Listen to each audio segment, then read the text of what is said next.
سرمایہ دارانہ نظم معیشت کے انہدام کی بنیادی شرط۔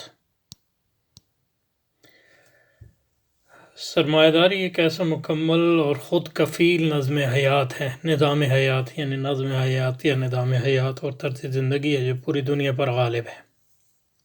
پوری دنیا پر غالب ہے مختلف سطحوں پر، یعنی دنیا کے ہر علاقے میں اس کا یکساں غلبہ نہیں ہے۔ کچھ ملکوں میں زیادہ غالب ہے اور ایون ممالک کے اندر جو ہے کچھ علاقوں میں زیادہ غالب ہو سکتا ہے اور کچھ میں کم غالب ہو سکتا ہے، یعنی شہروں میں زیادہ ہو دیہاتوں میں کم ہو وغیرہ۔ تو جو بات کر رہے ہیں دنیا پر غالب ہے وہ اس کی عمومی غلبہ ہے، اس کی اصل وہ خبیث روحانیت، اخلاقیات، علمیات اور عملیات ہیں جو دہریہ تصور مابعد الطبیعیات میں بیان کی جاتی ہیں۔ اس خبیث روحانیت کی مفروضات حسب ذیل ہیں۔ یعنی سرمایہ داری کہ خباثت ہونے میں تو کوئی شک نہیں ہے، یعنی مطلب یہ ہے کہ آپ اگر کہیں کہ انسانی زندگی کا مقصد یہ ہے کہ زیادہ زیادہ جو ہے سرمایہ جمع کیا جائے اور اس کا ارتکاز کیا جائے اور معاشرہ اور ریاست کا بھی یہی مقصد ہو اور ہر چیز جو ہے اس کے تابع ہو، تو یہ نہ صرف یہ کہ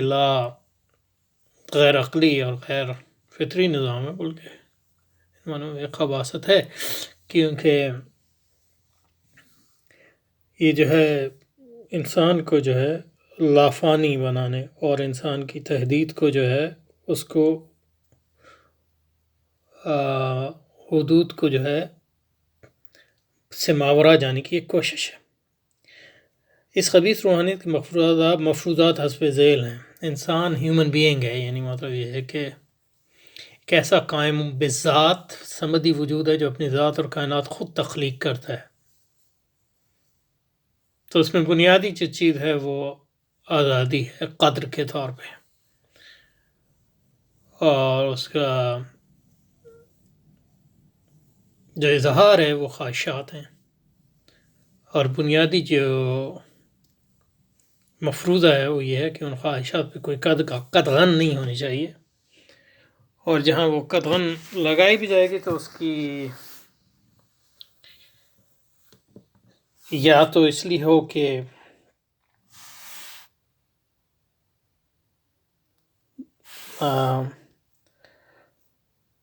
وہ قدغن جو ہے وہ انسان پہ قدغن جو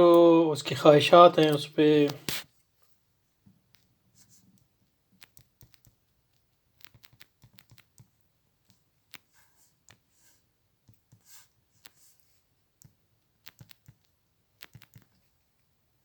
یا تو اس لیے لگتی ہے کہ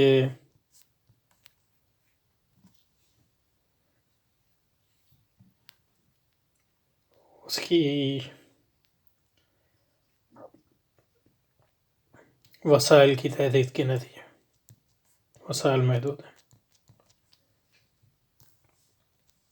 تو اس میں بنیادی طور پہ نیچر جو ہے، فطرت جو ہے،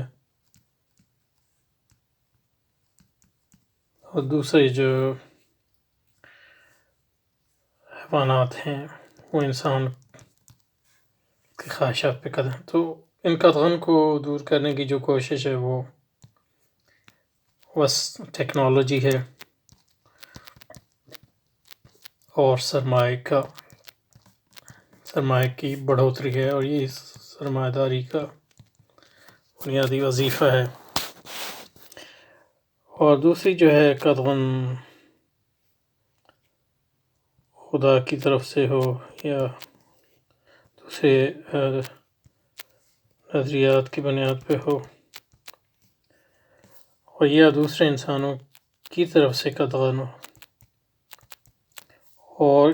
ایک وہ قدغن ہے جو انسان خود اپنے آپ پہ لگاتا ہے۔ تو بنیادی طور پہ جو قدغن قابل قبول ہے وہ وہی ہے جو انسان خود اپنے آپ پہ لگا، اسی کو آپ کہتے ہیں خود مختار۔ اور کیونکہ ہر دوسرا انسان بھی اتنے معنی میں خود مختار ہے تو آپ دوسرے انسانوں کے دائروں میں دخل نہیں دے سکے، تو وہ ایک قدغن ہے جو اس بنیاد پہ ہے کہ تمام انسان جو ہے مساوی طور پہ قائم بذات ہیں یا autonomous. انسان ہیومن بینگ ہے، ایسی قائم بذات سمندی وجود ہے جو اپنی ذات اور کائنات خود تخلیق کرتا ہے۔ کائنات کا وجود ایک غیر مقصدی حادثہ ہے، لیکن کائنات کا وجود ابدی ہے، اور ابدیت کا حصول جو ہے یہ ایک بنیادی سرمایہ دارانہ خواہش اور سرمایہ داری کو جو بنیاد فراہم کرتی ہے وہ یہی خواہش ہے، کیونکہ جیسے قرآن مجید میں فرمایا کہ سرمایہ دار کے بارے میں کہ وہ شخص ہے الذی جمع مالہ وعددہ،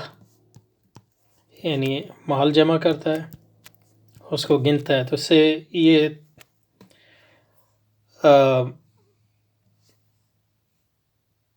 اس میں یہ مضمر ہے کہ وہ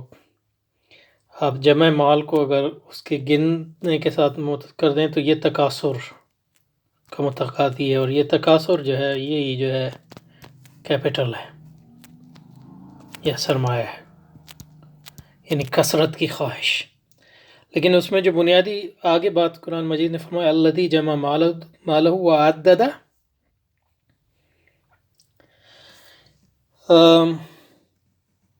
یحسب ان مالہ اخلدہ، وہ یہ گمان کرتا ہے اس کا مال جو ہے، یہ سرمایہ جو ہے اخلدہ، اس کو دوام عطا کر دے گا، اس کو خلود عطا کرے گا، اس کو ہمیشگی عطا کرے گا۔ تو یہ دوام کی خواہش یہ سرمایہ داری کی بنیاد ہے، اور یہ اس میں معذرت چاہتا ہوں کہ جمع مالہ نہیں ہے، جمع مالن سورہ حمزہ میں وَيْلٌ لِكُلِّ ہُمَزَةٍ لُمَزَةٍ الَّذِي جَمَعَ مَالًا وَعَدَّدَهُ يَحْسَبُ أَنَّ مَالَهُ، اس میں پھر مالہ، اس کا مالہ اخلدہ كَلَّا لَيُنبَذَنَّ فِي الْحُطَمَةِ وَمَا أَدْرَاكَ مَا الْحُطَمَةُ نَارُ اللَّهِ الْمُوقَدَةُ۔ تو یہ بنیادی چیز ہے۔ اور شیطان نے بھی جب آدم علیہ السلام کو ورغلانے کی کوشش کی تو اس نے یہی کہا کہ فوسوس لهما الشیطان لیبدی لهما ما وري عنهما من سوآتهما وقال ما نهاكما ربكما عن هذه الشجرة إلا أن تكونا ملكين أو تكونا من الخالدين۔ تو ایک چیز جو اس میں کہا کہ تمہارے رب نے اس درخت کے قریب تمہیں جانے سے اس لیے منع کیا ہے کہ تم فرشتے نہ بن جاؤ، اور دوسری چیز یہ ہے کہ او تکونا من الخالدین، یہ جو ہے تمہیں دوام نہ حاصل ہو، تو دوام، تو جو دوام کی جو اس کا ورغلا دوام ہمیشگی، اور ان کو یہی کہا کہ تمہیں ہمیشگی، اور دوسری جگہ قرآن فرماتا ہے کہ هل أدلك على شجرة الخلد وملك لا يبلى، کہ کیا میں تمہیں ایسے درخت کا پتہ نہ بتاؤں، شیطان نے ان کو کہا، جو تمہیں ہمیشگی عطا کی، شجرۃ الخلد ہمیشگی عطا کرے، اور ایسا ملک اور ایسا اقتدار اور ایسی حکمرانی جو لا یبلا، کبھی فنا نہ ہو۔ تو جس چیز کے ذریعے جو ہے ورغلانے کی کوشش کی تھی آدم علیہ السلام کو، وہ یہی ہمیشگی، دوام اور عدم فنا اور بقا قیام بذات، اور یہی سرمایہ داری کی بھی بنیاد ہے۔ کائنات کا وجود ایک غیر مقصدی حادثہ ہے، لیکن کائنات کا وجود ابدی حقیقت محسوسات کے وجود تک محدود ہے، اور ہیومن بینگ کی عقل ان محسوسات کی شعور کی بنیاد پر تصور قائم کرتی ہے۔ تو ہمارے حواس جو ہے ہمیں اطلاع دیتے ہیں، اور جو عقل کا کام ہے وہ اس اطلاع کو جو ہے منظم کرنا ہے، یہ عقل کا کام ہے، اس کی بنیاد پہ جو ہے نتائج نکالنا۔ نمبر 4، ہیومن بینگ کی غالب فطری جبلت حیوانی ہے، یعنی خواہش۔ اس کی زندگی کا مقصد اپنی اسی فطری جبلت کا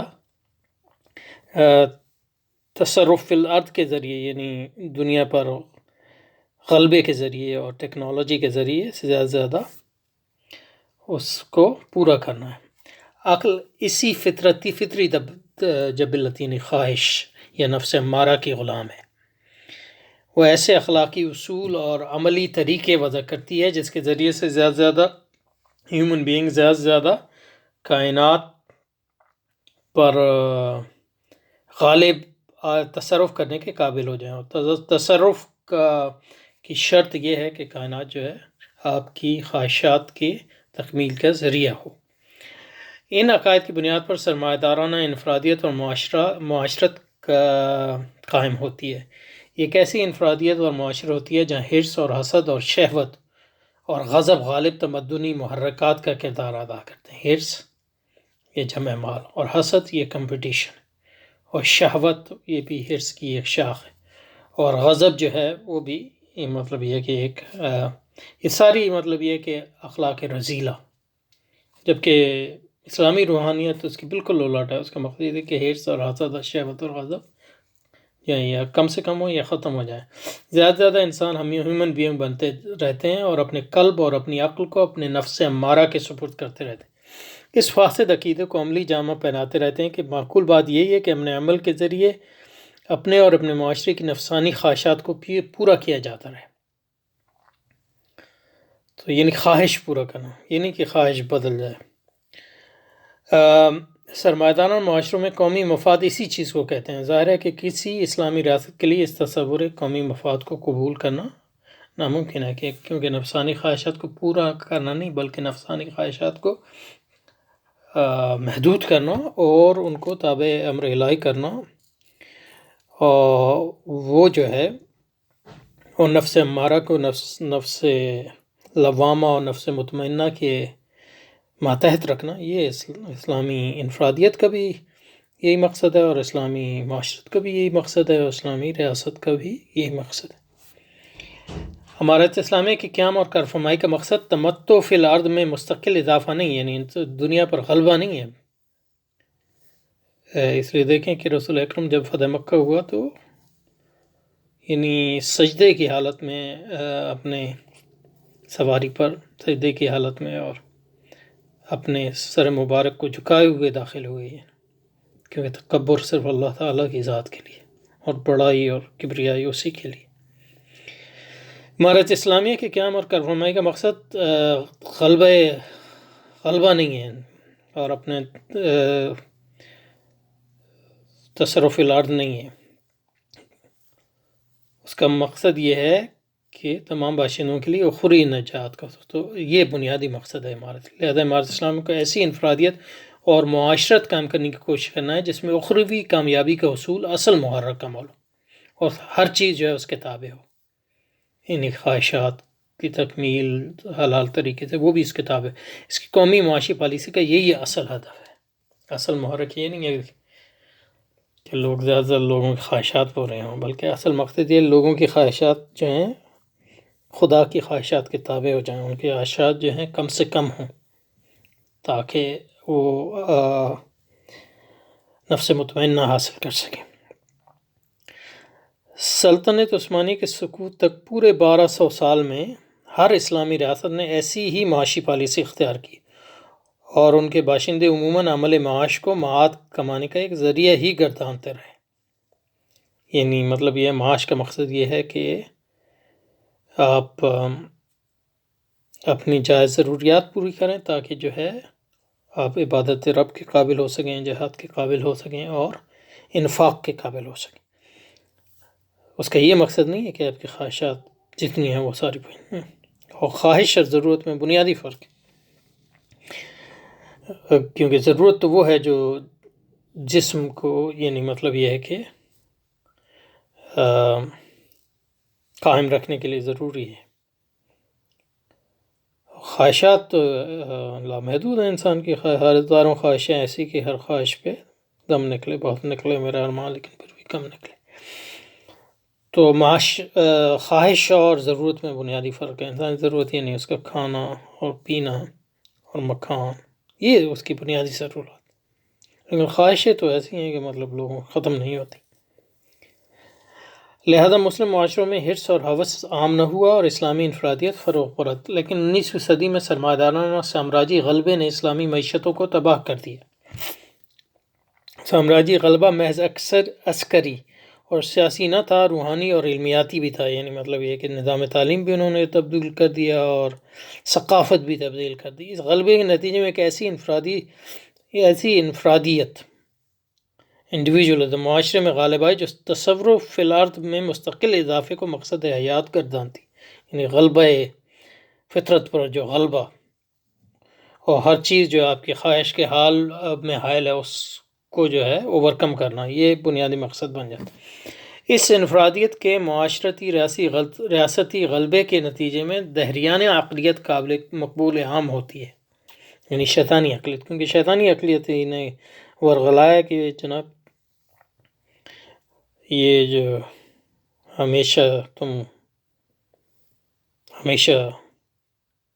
ہمیشگی حاصل کر سکتے ہو اگر تم جو ہے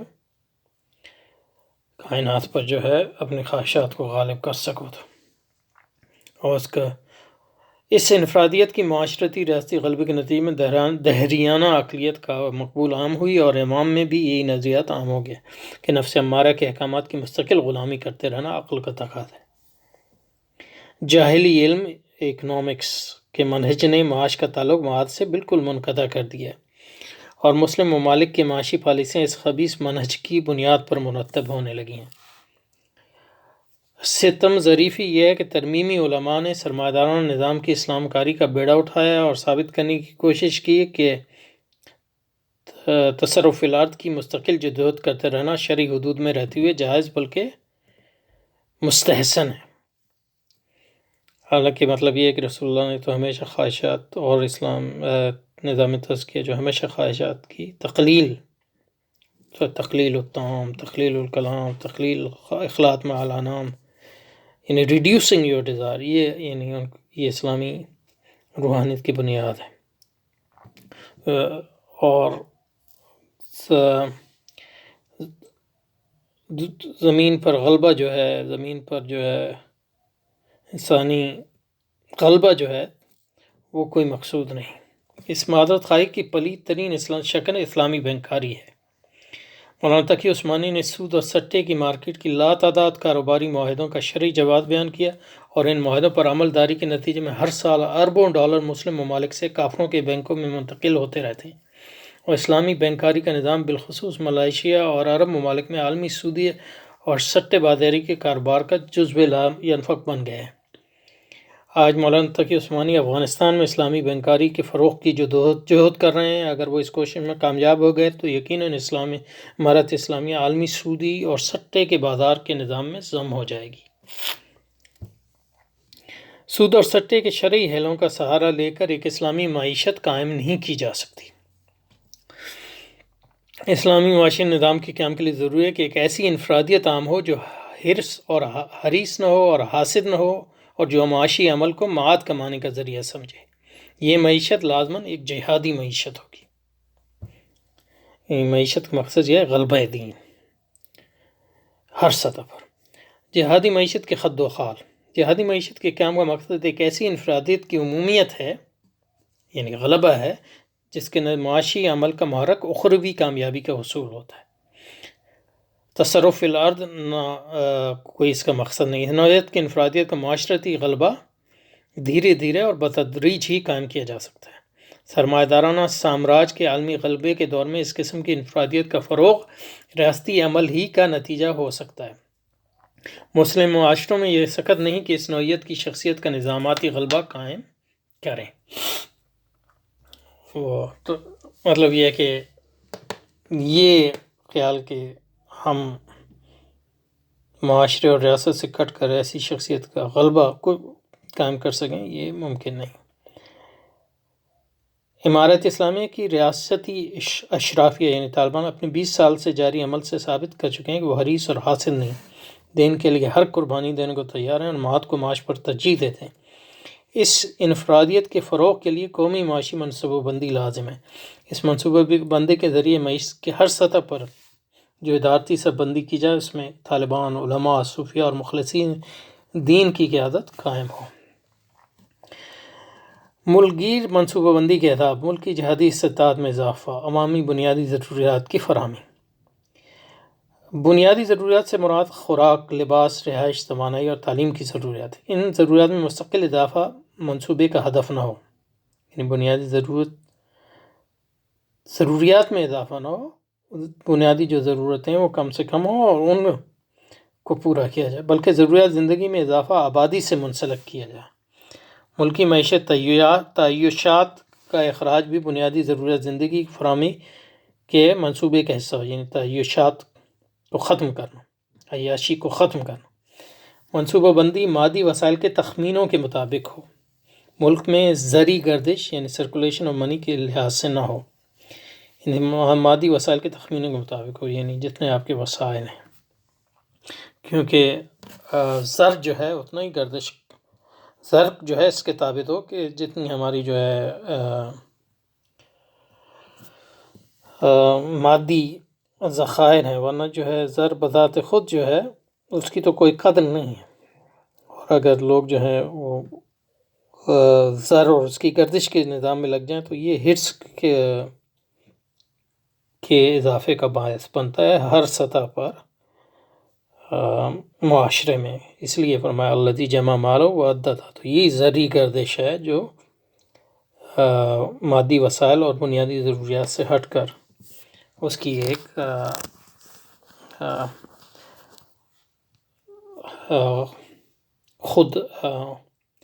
خود کفیل جو ہے ایگزسٹنٹ یا وجود ہو، تو وہ پھر زرعی گردش جو ہے حرص اور حسد کے اضافے کا باعث بنتی ہے۔ جہادی استطاعت میں اضافے کے لیے ضروری ہے کہ پیداواری اور خدمتی دولت کا وہ حصہ یعنی سروسز، اور پیداوار سے مراد پروڈکشن کا وہ حصہ جو تصرفی اخراجات میں خرچ ہو رہا ہے بڑھتا رہے، اور یہ فاضل پیداواری شرح میں مستقل اضافہ ہوتا رہے۔ پیداواری شرح میں مستقل اضافہ ملک کی منصوبہ بندی کا کلیدی ہدف ہو، یعنی پروڈکشن میں تھا۔ ان اہداف کے حصول کے لیے ضروری ہے کہ ریاستی نظام کو اختیار ہو کہ فاضل پیداوار بازار میں لائی جائے، تمام بڑے صنعتی اور قومی ادارے اس کی تحویل میں ہوں۔ بین الاقوامی تجارت اور ترسیل زر پر ریاست کی اجارہ ہو، اجراء زر اور قرضہ جات کے اجراء پر ریاست کا مکمل کنٹرول ہے۔ اس کے لیے ضروری ہے کہ تمام بینکوں وغیرہ کو قومیہ لیا جائے، اسلامی بینکاری کے فراڈ سے گریز کیا جائے اور سود اور سٹے کو کل عدم قرار دیا جائے۔ تو یعنی مقصد یہ ہے کہ ملک کی جو ہے پیداواری استطاعت بڑھے، اور ملک کا جو غیر اسلامی اور سرمایہ دارانہ عالمی معیشت پر جو انحصار ہے وہ کم سے کم ہو، تو وہ اس کے لیے ضروری ہے کہ ملک جو ہے وہ خود انحصار ہو، یعنی سیلف ڈٹرمنٹ، اور اس خود انحصاری ہی کے نتیجے میں جو ہے پھر آپ اس کوشش کر سکتے ہیں کہ ملک میں جو ہے خدا کا نظام قائم کریں۔ کیونکہ اگر آپ استعمار کے غلبے کے نیچے ہوں گے، اس کے غلبے میں ہوں گے، تو وہ اس کوشش کو ہمیشہ ناکام بنا دے گا، اور استعمار کے مقابلے کے لیے ضروری ہے کہ ملک کی معیشت مضبوط ہو اور اس سے اعداد ہو، اور ملک کی جو ہے پیداواری اور ٹیکنالوجی سے جو صلاحیت ہے اس میں بھی اضافہ کیا جائے، کیونکہ اس کے بغیر جو ہے آپ استعمار کا مقابلہ نہیں کر سکے۔ تو پیداوار میں اضافے کا مقصد سرمایہ داری نہ ہو، بلکہ اسلام کا غلبہ اور سامراج سے نجات ہو۔ بین الاقوامی سرمایہ داری نظام سے تعلق بتدریج منقطع کر دیا جائے، IMF اور WTO سے وغیرہ سے افغان حکومت باہر آ جائے، اپنے زر مبادلے کی شرح خود متعین کرے، عالمی سرمایہ کاری پر پابندی عائد کی جائیں، قیمتوں کی سطح میں تغیر کا اختیار ریاست کو حاصل ہو، فاضل پیداوار اور دولت کا بڑا حصہ حکومت کی تحویل میں ہو، اور حکومتی پیداواری اور جہادی اخراجات میں مستقل اضافہ ہوتا رہے۔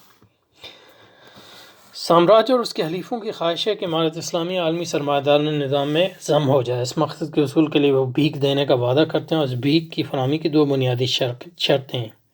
ایک یہ کہ طالبان افغانستان میں عورتوں کی عریانی، فحاشی اور بدمعاشی کو برداشت کرنے پر آمادہ ہو جائیں، اسے انسانی حقوق کی پاسداری کہتے ہیں۔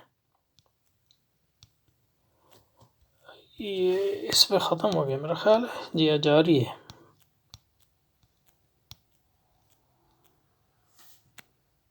نہیں، اس پہ ختم ہو گیا ہے، ہو سکتا ہے اگلا جو ہے اسی کے اس میں، تو ٹھیک ہے۔